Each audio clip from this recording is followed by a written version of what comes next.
1943년 미국 해군의 구축함 한 척이 강렬한 푸른빛 속으로 사라졌다는 이야기가 있습니다. 목격자들에 따르면 군함은 순식간에 안개처럼 흐려지더니 레이더에서도 시야에서도 완전히 자취를 감췄습니다.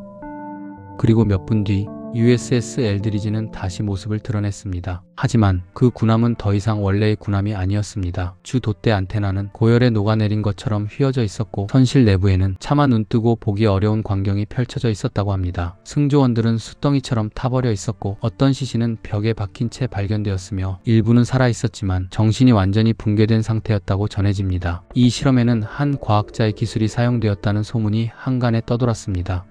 어떤 사람들에게는 예언자였으며 미래를 보고 온 시간여행자 같았던 남자, 테슬라의 이야기입니다.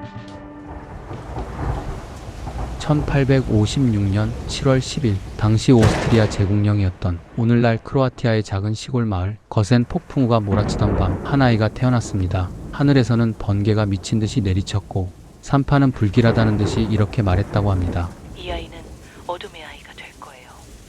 그러자 어머니는 조용히 대답했습니다. 아니에요.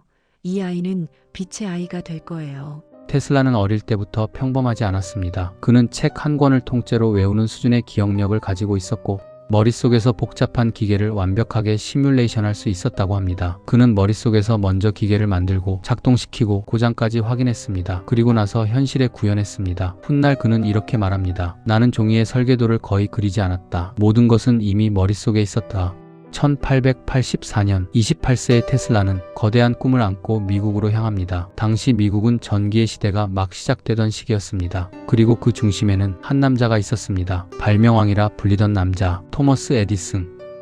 테슬라는 에디슨 회사에 취직하게 됩니다. 하지만 두 사람은 처음부터 완전히 달랐습니다. 에디슨은 수천 번 실패하며 밀어붙이는 스타일이었다면 테슬라는 머릿속 계산만으로 거의 완벽한 결과를 만들어내는 천재형 인간이었습니다. 테슬라는 에디슨 회사의 발전기 효율을 크게 개선했다고 알려져 있습니다. 그리고 그 대가로 거액의 보너스를 약속받았다고 주장했죠. 하지만 일이 끝난 뒤 에디슨은 이렇게 말했다고 전해집니다. 자네는 미국식 농담을 이해 못하는군. 즉, 약속했던 돈을 주지 않았다는 겁니다. 이 이야기는 일부에서 논란이 있지만 적어도 두 사람의 관계가 극도로 나빠졌다는 건 사실입니다. 결국 테슬라는 회사를 뛰쳐나와 자신의 회사를 세웠습니다. 하지만 투자자들은 테슬라의 미래 기술에는 관심이 없었습니다. 그들이 원한 것은 당장 돈이 되는 사업이었죠. 결국 투자자들은 테슬라의 회사를 빼앗고 그를 내쫓아 버렸습니다. 그는 특허와 지분 대부분까지 잃었습니다. 그리고 한때 미래를 설계하던 천재는 거리에서 삽을 들고 도로를 파는 노동자가 되었습니다. 하루 $2.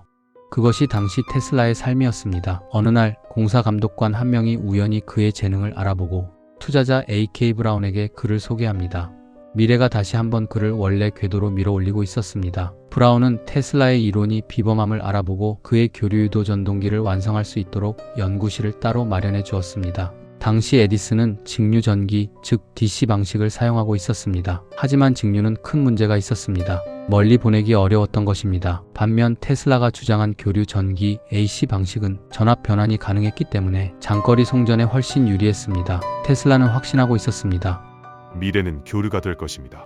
하지만 에디슨은 이를 인정하지 않았습니다. 왜냐하면 자신의 사업 전체가 직류 시스템 위에 세워져 있었기 때문입니다. 에디슨은 이미 직류 기반의 인프라를 구축해 막대한 로열티를 벌고 있었기에 그들을 막아야 했습니다. 그리고 그는 교류를 위험한 기술로 몰아가기 시작합니다. 에디슨은 공개 실험을 통해 교류 전기의 위험성을 선전했습니다. 동물들을 감전시켰고 심지어 코끼리까지 전기의자로 죽였습니다. 교류는 위험하다, 사람들을 죽인다, 그 메시지를 퍼뜨리기 위해서였습니다. 하지만 현실은 달랐습니다. 교류는 훨씬 효율적이었고 도시 전체에 전력을 공급하기에 적합했습니다. 그리고 결국 테슬라의 손을 들어준 사람이 등장합니다. 1888년 테슬라는 교류 유도 전동기를 발표합니다. 그 강연을 본 한 사업가가 전율했죠. 조지 웨스팅하우스. 그는 테슬라의 특허를 거액에 사들였고 연구실까지 지원했습니다. 그리고 이 만남은 곧 역사상 가장 유명한 기술 전쟁으로 이어집니다.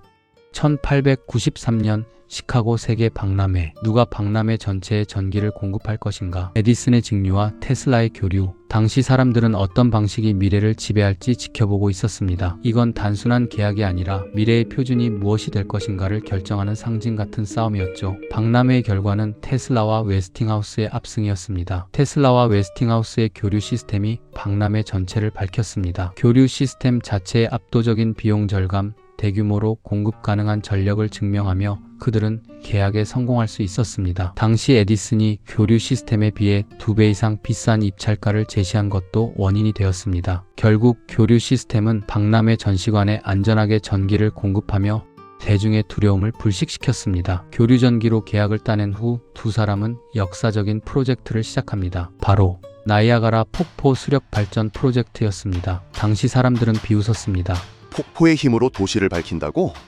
불가능하다. 하지만 테슬라는 해냈습니다. 거대한 폭포의 에너지는 교류 시스템을 통해 멀리까지 전달되었고 도시는 빛나기 시작했습니다. 그 순간부터 인류는 교류 전기의 시대에 들어서게 됩니다. 오늘날 우리가 사용하는 대부분의 전력 시스템 역시 테슬라의 방식 위에 존재합니다. 그는 전기를 발명하지 않았습니다. 하지만 전기가 세상을 흐르는 방식을 바꾸었습니다. 사람들은 그를 괴짜라고 불렀습니다. 하지만 시간이 흐를수록 세상은 그의 생각을 따라갔습니다. 그리고 그것은 이제 시작에 불과했습니다.